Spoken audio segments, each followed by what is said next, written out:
할렐루야. 사랑하는 성도 여러분들께 주님의 이름으로 문안합니다. 오늘 밤도 우리 하나님의 놀라운 은혜와 사랑이 우리 성도님들 개인 가정 가운데 충만하시기를 먼저 주님의 이름으로 축복합니다. 오늘은 창세기 29장 1절로 20절 말씀을 중심으로 해서 우리를 연단하시는 하나님, 그런 제목으로 하나님 말씀을 잠시 나누겠습니다. 하나님께서 우리를 사랑하신다 하는 것에 대해서 의심을 갖는 사람은 아무도 없을 겁니다. 그러나 특별히 또 하나님도 더 하나님의 일을 감당하는 사람들, 하나님이 쓰시고자 하는 사람들에 대해서는 또 남다른 또 특별한 사랑과 은혜를 베풀어 주시지요. 그런데 하나님이 우리를 사랑하는 방식은 우리가 생각하는 것과는 좀 다를 때가 많이 있습니다. 다시 말해서 우리가 생각하는 것은 사랑하기 때문에 늘 보듬어 주시고 안아주시고 다정하게 대하시고 조근조근하게 대해주시고 막 이럴 줄로만 생각하잖아요. 그런데 부모님들도 그러시지만 사랑하기 때문에 오히려 그렇게 하지 않는 경우를 많이 봅니다. 진짜 사랑하면 다르게 나타나기도 해요. 그래서 우리를 연단하시고 또 채찍하시고 그리고 당금질하시고 우리에게 아주 위험을 드러내시는 그런 경우도 많습니다. 그렇지 않겠습니까? 사랑이라는 게 언제나 부드럽고 온화하고 좋은 것만 있는 거 아니에요. 사랑하기 때문에 그렇게 더 우리에게 힘겨움을 주실 때도 없지 않다 하는 것을 알 수가 있는데, 특별히 일반적인 사랑일 뿐만 아니라 더욱더 하나님의 일을 감당해야 될 사람들에게는 더 귀하고 크신 마음을 베푸셔서 환난과 당금질을 더 세게 하는 경우를 볼 수가 있습니다. 오늘 말씀드릴 사람은 바로 야곱에 대한 얘기예요. 지난 주일에도 우리가 야곱 말씀을 들었는데 바로 또 다른 측면에서 이런 시선에서 야곱에 대한 생애, 그것을 통해서 하나님은 야곱을 어떻게 사랑하셨고 또 그러기 때문에 어떻게 훈련하며 또 훈련시키셨고 연단시키셨는가 하는 부분들에 대해서 말씀을 좀 나누려고 합니다. 첫 번째로 하나님이 연단하시는 방법 중에 하나는 외로움을 주어서 사람을 연단시키기도 한다 하는 것을 알아야겠습니다. 여러분, 사랑하면은 막 다정다감하고 행복하고 즐겁고 만족하고 막 이런 것만 있을 거라고 생각하지만 그렇지 않습니다. 때때로 하나님이 양육하고 하나님이 돌보시고 그리고 하나님이 기르시고자 하는 사람에게는 많은 외로움을 주실 때가 있어요. 야곱 같은 경우에도 마찬가지 아닙니까? 그 아버지 집을 어떤 이유에서든지 간에 떠나가게 되고 방랑자, 나그네 길, 심지어는 도망자의 여로가 되도록 만드시는 거죠.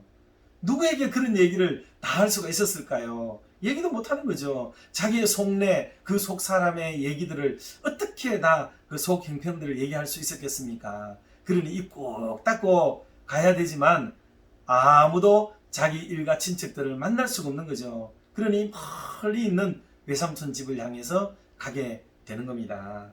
그러니 특별히 야곱 같은 경우에는 어머니와 더불어서 어때요? 부엌을 자주 드나들었다고 얘기를 하고 집안에 많이 머물게 되고 음식하기를 좋아하고, 그러니 내성적이고 소심한 그런 성격의 소유자였던 게 분명합니다. 그런 사람이 외로움을 얼마나 더 많이 타겠어요. 더 많이 타는 거죠.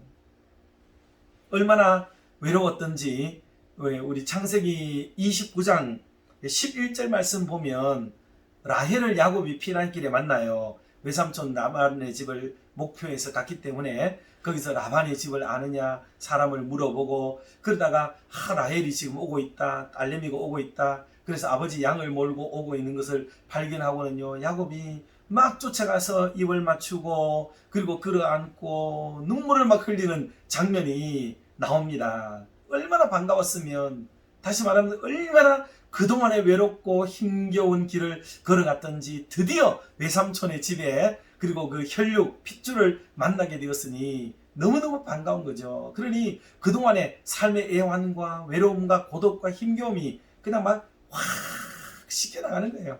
그 정도로 청년 야곱이었지만 그의 외로움은 실로 엄청났다. 그렇게 우리가 알 수가 있겠습니다. 그래서 성도 여러분, 우리도 살아가다가 보면 뭐 군중 속의 고독이라는 말도 하지 않습니까? 성도들이 이렇게 많이 있어도 아무도 내 편이 없는 것 같고, 대화할 사람, 차 한잔 마실 사람, 식사 한 끼 같이 할 사람 없이 혼자 고독하게 지내야 되는 경우가 혹 있습니다. 그럴 때 너무 상심하거나 힘들어하지 말고 오늘 말씀 딱 부여잡고, 그래, 나에게 외로움을 주는 것도 하나님이 나를 연단시키고 훈련시키기 위한 하나의 가정인 게지라고 생각하고 잘 극복하고 이겨내시기를 주님의 이름으로 축복합니다. 특별히 근래에는 홀로 계신 우리 성도님들도 계세요. 그래, 마음이 너무 무겁고 힘듭니다. 뭐 신방도 불가능하고 요즘 많이 여러모로 힘들어졌지 않습니까? 이제 조금씩 풀려지고 있으니까 이제 점점 모든 면이 좋아지긴 하겠지만 아직까지는 조금 조심스럽긴 합니다. 어떻든지 외로운 시절을 보내고 있는 우리 모두에게 속히 기쁨과 즐거움과 희망의 시간이 찾아오게 되기를 진심으로 소망합니다. 이런 일이 있습니다. 효도 별곡이라는 꽁트가 하나 있는데 작가 조영경 씨가 썼는 꽁트예요. 이 내용이 간단하게 얘기하면 이런 내용입니다. 서울에서 만두집을 경영하는 젊은 부부가 있습니다.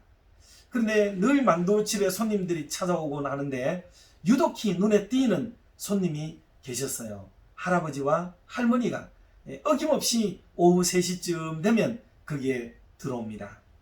그런데 들어오셔서는 두 분이 뭐 이렇게 다정다감하게 만두를 주고 받고 먹으면서 뭐 이렇게 지내시는 게 아니에요.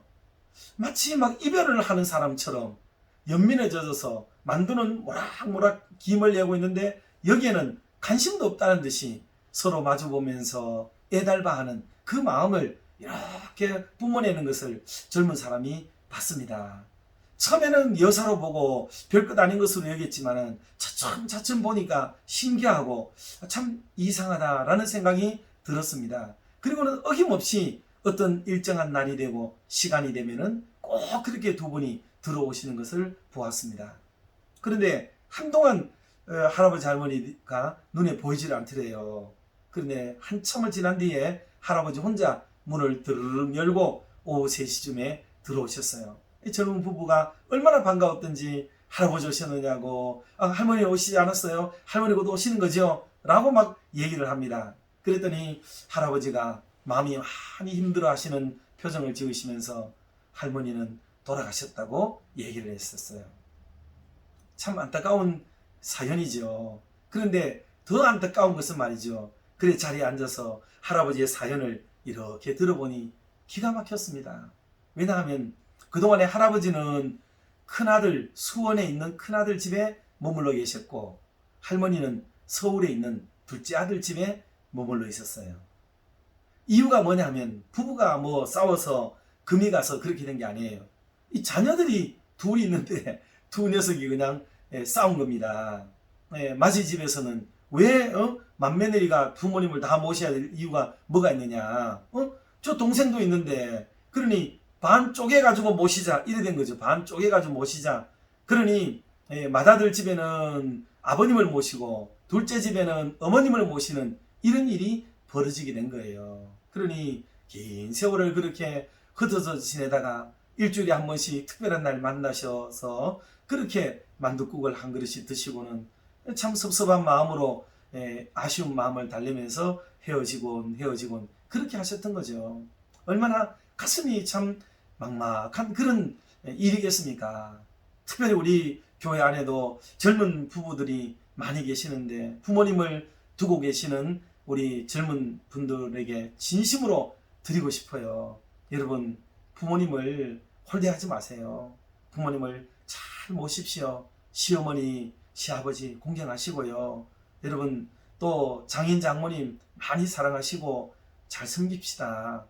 생각보다 우리 어른들이 오래 사시지를 않으세요. 부모님들은 좀 더 빠른 시간 안에 우리에게서부터 떠나가시게 됩니다. 나중에 가서 후회하지 말고 돌아가시고 난 뒤에 무슨 효자 된양 무덤 잘 쓰고 비석 잘 세우고 제삿날 챙기고 여러분 그렇게 하는데 너무 공을 들이지 말고 살아계실 때 정말 온 마음을 다해서 가족이 정을 나누고 또 마음 편히 계시도록 만들고 외롭지 않도록 만들어드리는 그런 효심 있는 사람이 되었으면 좋겠어요. 우리는 그리스도인이잖아요. 예수 믿는 사람이지 않습니까? 그러니 이 시대의 젊은 사람들의 분위기와 흐름이 어떠하든지 그것 좀 개의치 말고 상관하지 말고, 세상은 그렇게 한다 할지라도 우리는 주님을 믿는 사람으로서 그렇게 하지 말고 부모님을 좀 외롭지 않게 좀 잘 섬겨드리면 참 좋겠다 하는 마음이 들어서 중심으로 그 말씀을 좀 한 번 더 힘 주어서 드리고 싶습니다. 그리고 어르신들 뿐만 아니라 오늘 우리 삶의 현장 속에 좀 외로움을 남달리 느끼고 계시는 우리 성도 여러분들이 혹 계시다면, 여러분 이때는 나를 훈련하는 시간이다, 이렇게 또 상대방 쪽에서는 생각을 합시다. 그래서 이겨내시고 참아내시고, 그렇게 해서 어떻게 하든지 이런 훈련을 다 겪고 나서 우리가 성도들을 바라볼 때 어떤 마음이 들겠어요? 그들의 힘겨움을 알아주겠죠. 외로움을 알아주겠고, 그래서 때때로 혼자 계시는 분들에게 전화도 한번 걸어드릴 수 있고, 문자도 한번 보낼 수 있고, 또 요즘 카톡 같은 게 있으니까 좋은 것들, 이렇게 좋은 글, 좋은 그림, 좋은 음악, 이런 것들을 서로 건면해 볼 수도 있겠고, 또 혼자 사시는데 혹 어떤 일을 당하게 될지 모르잖아요, 사람이. 그러니 수시로 한 번씩 전화도 한번 드려보고, 그렇게 해서 우리가 좀 살갑게 대하는 은혜로운 교회가 된다면 얼마나 좋을까 생각합니다. 그러니 외로움은 개인에게도 훈련의 시간이기도 하지만, 외로운 사람을 내게 붙여준 것도 우리에게 훈련하라고 보내주신 하나님의 의도인 줄로 알고, 하나님의 교회 안에서 깊은 사귐과 서로를 돌아보고 격려해주는 축복의 분위기가 형성되기를 주님의 이름으로 축원합니다. 두 번째로 야곱을 훈련시키신 모습은요, 이게 육체적 시련이에요. 육체적 훈련. 참 야곱이 외삼촌 라반의 집에 가서 고생했지요. 지난 주일날도 우리가 같은 말씀을 들었습니다마는, 야곱이 외삼촌 집에 오고 난 이후로부터 그는 낮에는 더위를 피해갈 수가 없죠. 더위를 견뎌야 되고, 밤에는 추위를 이겨내야 되고, 그리고 눈을 붙일 겨를이 없이 그렇게 수고의 수고를 더한 나날들을 보냈습니다. 그러니 얼마나 육신이 고달프고 힘겨운 세월을 보냈겠습니까? 물론 이유는 있죠. 라헬을 얻기 위해서 그렇게 긴 세월을 보냈지만, 그래도 그 삶은 고달프고 힘든 것은 어쩔 수 없는 거죠. 그 육체의 고달픔을 알았잖아요. 그러니 내가 외삼촌을 위해서 이렇게 20년 동안이나 일을 했다고 나중에 이야기를 할 만큼 그는 그런 육체적인 고달픈 삶을 기억하면서 지냈던 겁니다. 그러니 이런 육체적인 고통이 우리에게 올 때 왜 나는 이런 생고생을 하는가, 왜 나에게 팔자가 살아와서 이런가, 이렇게 여기지 말고 하나님이 나에게 육체를 단련시키고 육체를 훈련시키고 계시는구나 라고 생각하면 좋겠습니다. 요즘은 사람들이 돈 주고 운동하잖아요. 돈 주고 운동하고 또 운동을 일부러 하잖아요. 일부러. 그래서 옛날 같으면 일만 잘해도 건강할 수가 있는데, 요즘은 전부 앉아있는 일을 해야 되고 움직이는 일도 잘 없다가 보니까 사람의 육체가 오히려 더 자꾸 힘들어지고 질병이 찾아오는 것을 경험할 수가 있습니다. 더 많이 막 쏘다니고 활동하고 움직이는 게 고통스럽지만, 놀랍게도 그게 우리에게 건강을 가져오는 일이라는 사실을 우리 현대인들은 절감하고 있지 않습니까? 그래서 일부러 자기 육체에다가 혹독하게 가혹하게 훈련을 하고 어려움을 주고 있습니다. 그래서 내 육체를 지키겠다고 마음먹는 거죠. 왜 쓸데없이 그 높은 산을 오르내리고 하염없이 강변을 몇 시간씩 걷고 그렇게 하고 있지 않습니까? 그리고 기계 앞에 올라가가지고 대답도 없는 기계 앞에 올라가서 막 열심히 운동을 왜 해요? 다 그 육체의 고통을 막 주는 거죠. 힘겨움을 주는 겁니다. 그러니 그렇게 해야 되잖아요. 그래서 그래야 그게 사는 길이고, 그게 나를 지탱하게 만들고 고치게 만들고 새롭게 만들고 나를 힘있게 만드는 길이 그거기 때문인 거죠. 그러니 어떤 일들이 있어서 내가 고달픈 것은 여러분 절대로 이 저주가 아니에요. 이건 얼마나 축복인지 오늘 시대를 살아가는 우리들은 절감하고 있습니다.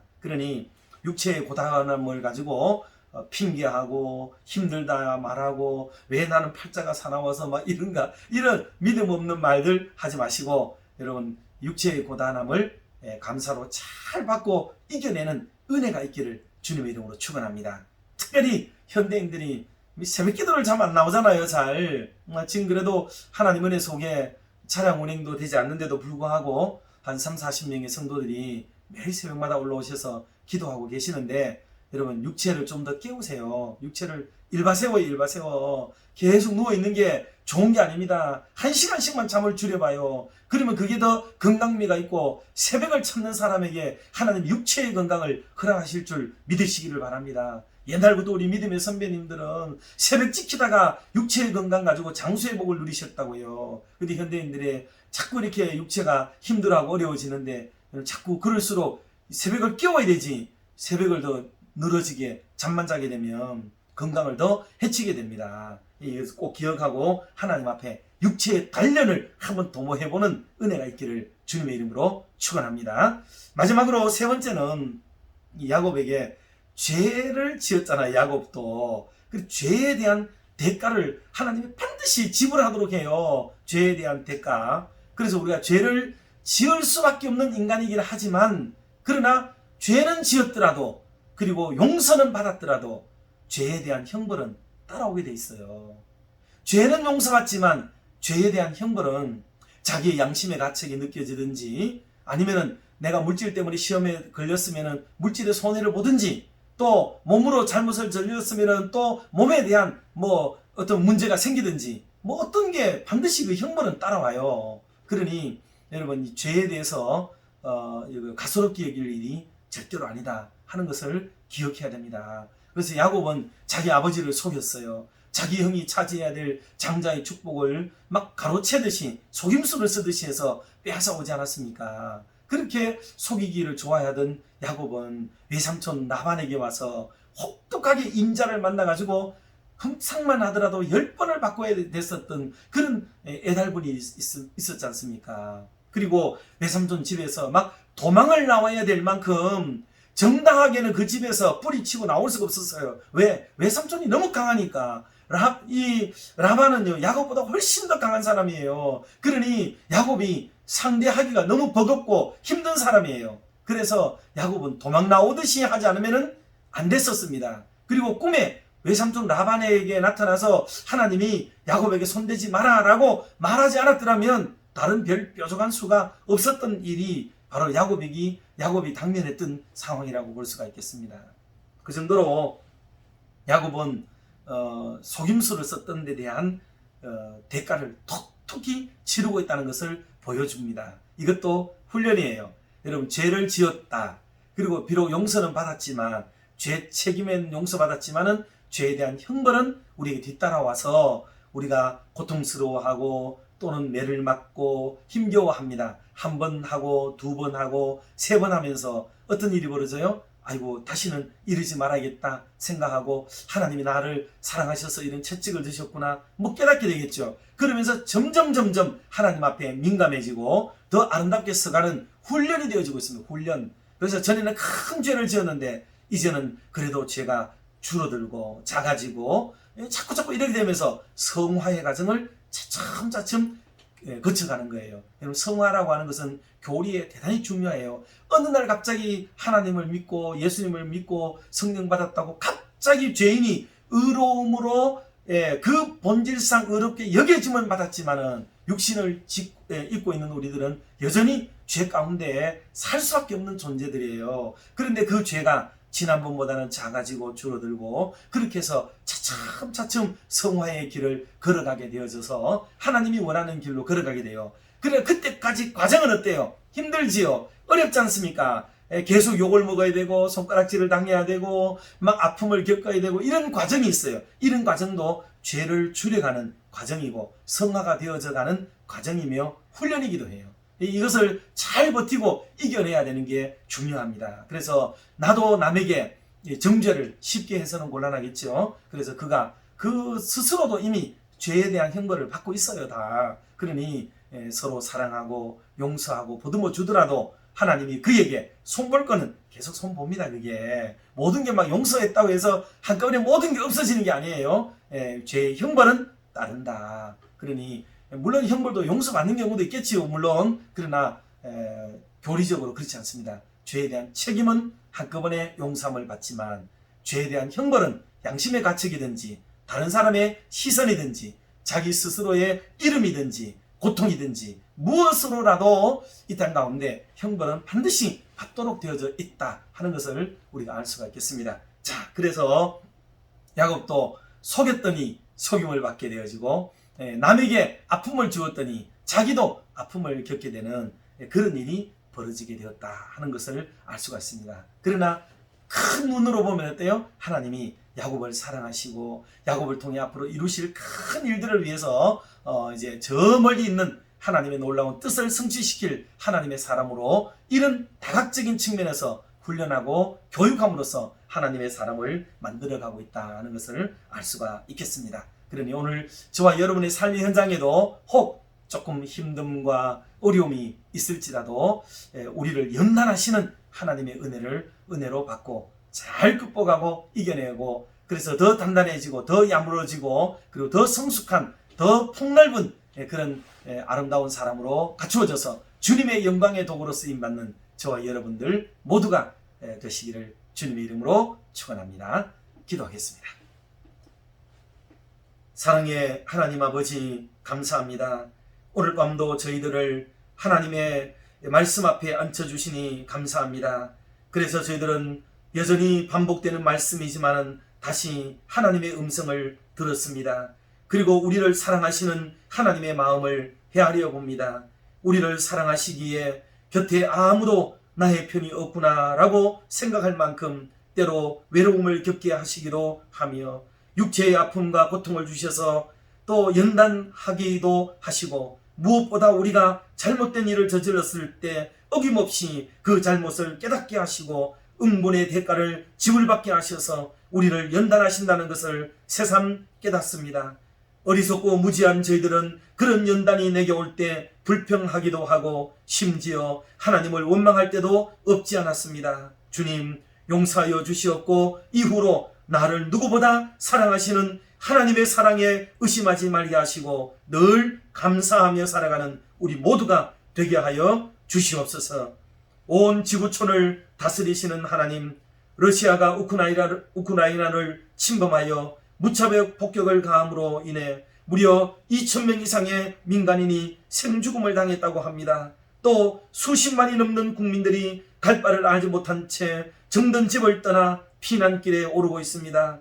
이로 인해 온 지구촌 나라마다 분노하며 전쟁이 당장 그치기를 바라고 있습니다. 하나님, 러시아의 잔혹한 공격으로부터 하나님 우크라이나를 보호하여 주시고 전쟁이 속히 그치도록 인도해 주시옵소서. 우리나라와 민족을 사랑하시는 하나님, 나라의 위기와 고비마다 역사해 주셔서 우리나라를 오늘에 이르게 하셨습니다. 향후 5년간 우리나라를 이끌어갈 대통령을 선출하는 선거가 오늘 사전투표를 함으로 시작이 되었습니다. 건강한 국가관과 안보관을 가진 분이 대통령에 당선되게 하여 주시옵소서. 건전한 문화를 조성하며 다수의 사람들이 동의하는 상식적인 나라를 이끌어갈 분이 대통령에 선출되게 하여 주시옵소서. 생명을 중시 여기며 백성들을 기만하지 않는 정직한 분이 우리 민족의 역사 앞에 부끄럽지 않을 분이 선출되도록 우리 모든 유권자들에게도 지혜와 용기를 허락하여 주시옵소서. 오늘 밤에도 이런저런 일로 고민하며 고통하며 편한 잠을 이루지 못할 우리 성도님들을 찾아가 주셔서 위로와 평안을 허락하여 주시옵소서. 이 모든 말씀을 주 예수 그리스도의 이름으로 기도드리옵나이다. 아멘. 사랑하고 축복합니다. 편안한 밤들 되세요.